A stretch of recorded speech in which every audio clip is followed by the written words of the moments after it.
Հետաքրքիր տեխնոլոգիաներով մեր հայրենակիցները շարունակում են զարմացնել մեզ ու աշխարհին։ Հաճախ մենք տեսանք խելացի վառարաններ, որոնք կարող են մեթանգազի ծախսը կրճատել առնվազն 4 անգամ։ Տեսանք ողնաշարի խնդիրներ ունեցող մարդկանց գործը հեշտացնող գուլպա հագնելու սարքեր։ Տեսանք բազմաթիվ խելացի տեխնոլոգիական լուծումներ, բայց խելացի տուն դեռևս չէինք տեսել։ Տեխնոգենի այսօրվա հերոսը խելացի տունն է։ Երիտասարդ գիտնական Վահագն Հակոբյանն իր բնակարանում ստեղծել է իրար շահկապված մի տեխնոլոգիա, որի շնորհիվ տունը կառավարվում է մեկ հրամանով։ Ձեր փոխարեն բոլոր գործողությունները ինքնուրույն որոշում եւ իրականացնում է ձեր տունը, նույնիսկ հասարակ վարակույրները իջեցնելն ու հավաքելը։ Եվա։ Լսում եմ։ Կինո։ Կատարում եմ։ Հիմա տեսեք ինչ է անելու։ Հիմա լույսերը հերթականությամբ պետք է անջատին, այս տպավորություն ստեղծի, որ ասենք կինոյի այնտեղ տեսեք, հիմա հեռուստա լույսը անջատվեց նախ, համակարգիչը միացավ, այս լույսերը միացավ։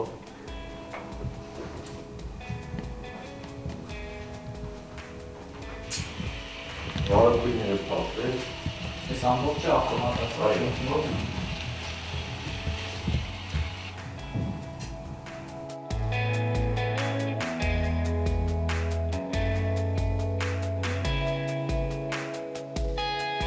Երևանի պետհամալսարանի կիրառական մաթեմատիկայի և մեխանիկայի ֆակուլտետներն ավարտած երիտասարդ ծրագրավորողին հաջողվել է բառացիորեն ավտոմատացնել իր բնակարանը։ Ավելի քան 6 տարի աշխատել է միայն ձայնով կառավարվող ծրագրի վրա, ալգորիթմական լեզու, որն ունի տվյալների հարուստ բազա և կարողանում է հասկանալ տիրոջ ձայնը և կատարել հրամանները։ Գործողություններ է կատարում, ասենք սկզբից իրեն անունն եմ տալիս, հետո ինքը արդեն ինձ պատասխանում է, իսկ երկրորդ բառը արդեն սպասում է իմ մյուս հրահանգին, թե ինչ պետք է ինքը անի, էլի։ Իսկ զրուցում եք հետը երբեմն։ Այո, ինքը մեկ ճիշտն ասած ակնարկել է արդեն, ասում եմ Եվայի անունը ավելի շատ է տալիս, քան իմ անունը։ Վահագնի վիրտուալ օգնական Եվան ունի գործնականում անսահմանափակ հնարավորություններ։ Գիտնականը մշակել է ոչ միայն հետաքրքիր ու զվարճալի, այլև կենսական նշանակության տեխնոլոգիաներ, կրկին Եվայի կատարմամբ։ Բացի այդ ինքը ինչ-որ հետաքրքիր ֆունկցիաներ անելուց, նաև պահապան ռեժիմ ունի, որը ենթադրենք մարդիկ բացակայում են տանից, ինքը կարողանում է այնպեսի տպավորություն ստեղծել, այսինքն մարդու իմիտացիա է անում կոնկրետ տան, էլի։ Պատահական միացնում է հեռուստացույցը, լույսերն է միացնում, անջատում, վարակույրներն է բացում, փակում, այսինքն իմիտացիա է ստեղծում, դրսից որ ասենք որ տեսնեն, կիմանան որ տանը մարդ կա, էլի։ Ով է պատասխանում ռադիոն։ Սա է դեպքն։ Կոպիտ ասած, այո։ Եթե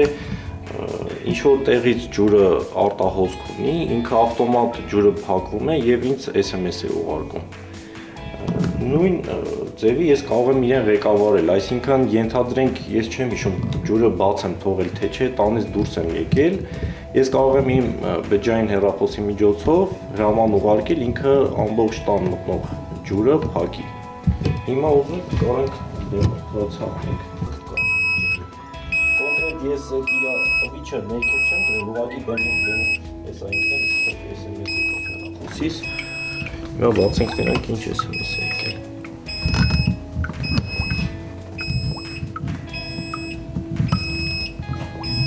Ինչ է գրել։ Տեսեք, գրել է ուտեչկա վադի, այսինքն դա նշանակում է, որ ջրի արտահոսք է եղել տանը։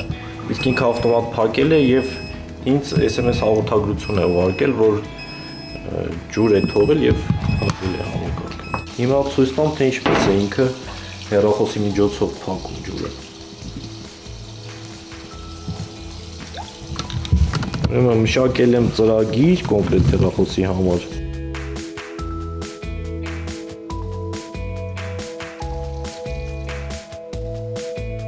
Դա ամբողջ տան սերվերն է։ Այսինքն ամբողջ տունը այստեղից է ղեկավարվում, բայց գոյություն ունի երկու ստանդարտ, ամերիկյան եւ եվրոպական, որոնք կա որ սերվերից կախված է աշխատում ամբողջ համակարգը, կա որ առանց սերվերի, իսկ կոնկրետ իմ մշակած սարքերը ոնց որ ես երկուսը վերցրել համատեղել եմ իրար, էլի։ Այսինքն ինքը համ սերվերի միջոցով է ղեկավարում, համ առանձին կոմպոնենտներով։ Այսինքն, եթե սերվերը կոպիտ ասած կախվեց, ամբողջ տոնը կարող է ոչ մի գործողություն չանել։ Ես դրա համար մտածել եմ այնպես անեմ, որ ինքը համ սերվերից հրամաններ ստանա ինչ-որ գործողություններ կատարի, համ էլ առանձին կոմպոնենտները իրենք այդպես աշխատեն։ Տեխնոգենը հաճախ է խոսում այլընտրանքային էներգիայի, հատկապես արևի էներգիայի կիրառման կարևորության մասին։ Վահագն Հակոբյանի մշակած խելացի տունը ունի նաև դրա հնարավորությունը։ Սա այն փոքրիկ էլեկտրոկայանն է արևային, ուրեմն ինքը ցերեկվա ժամերին մարտկոցները լիցքավորում է։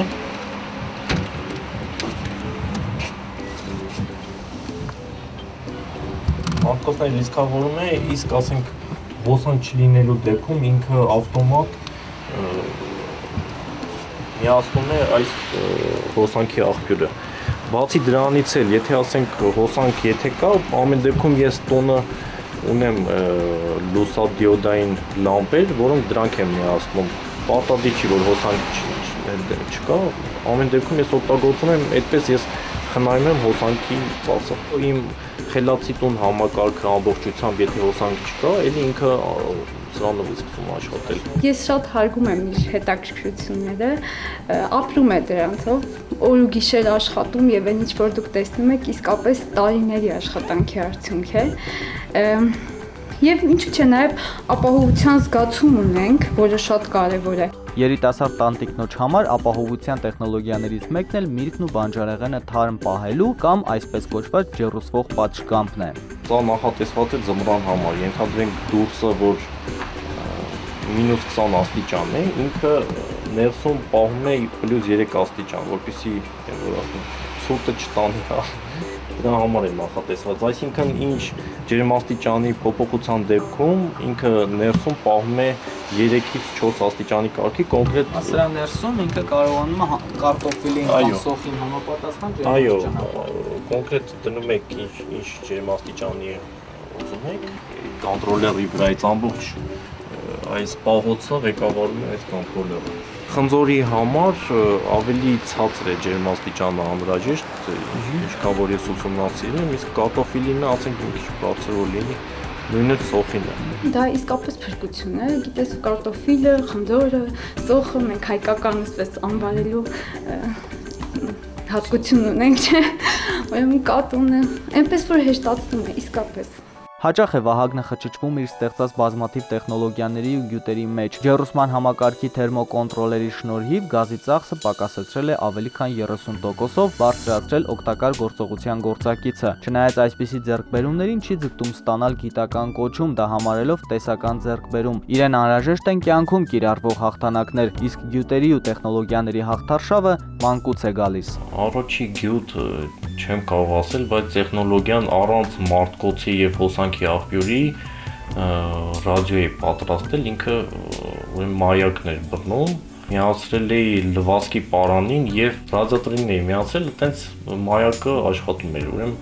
օգտագործել էի ուղղակի ականջակալ եւ մեկ հատ դետեկտորային դիոդ։ Քանի տարեկան է։ Երևի 8 տարեկանում։ Արդեն 36 տարեկանում ունի նոր ծրագրեր, 2015-ին կփորձի խելացի տունն ավելի խելացի դարձնել, հաշտեցնել Եվային ու Նվարդին, համոզել, որ Եվան կատարի նաև Նվարդի ու երեխաների ցանկությունները։ Դե իհարկե բոլոր տանտիկիները ինձ հետ կհամաձայնեին, որ լավ կներ, որ խելացի տունը մեր տեղը ճաշ է փերտուն մաքրե։ Բայց այնուամենայնիվ թեկուզ եւ ինչքան է որ հեշտացնում է, այն որ ասենք ճաշես եփում եւ ճաշոտ ձեռքերով չես մոտենա վարագույրը քաշես կամ չգիտեմ բարձունակ բաներ կան կենցաղում, որոնք որ իսկապես հեշտացնում են մեր գործը։ Իհարկե ես մոտ 6 կամ 7 տարի աշխատել եմ, որպեսզի ինչ որ արդյունքի հասնեմ, հա, ճիշտ է, ինքը 100%-անոց չի ու ինձ թվում է չի էլ դառնա, որովհետև 100%-անոց երևի մարդու ուղեղին դեռ փոխարինող ոչ մի համակարգ գոյություն չունի աշխարհում ու երևի ոչ մոտ վաղ ապագայում կստեղծեն այդպիսի համակարգ։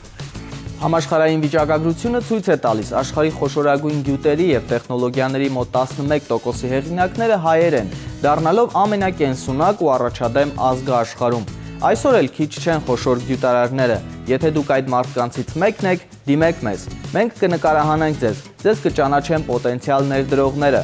Հետևեք Էպիկենտրոնի տեխնոլոգիական գենետիկա հավելվածին, մենք ցույց ենք տալիս առաջ քայլելու լավագույն, հատկապես հայկական տեխնոլոգիաները։ Մենք կլինենք օգտակար զրուցակիցներ։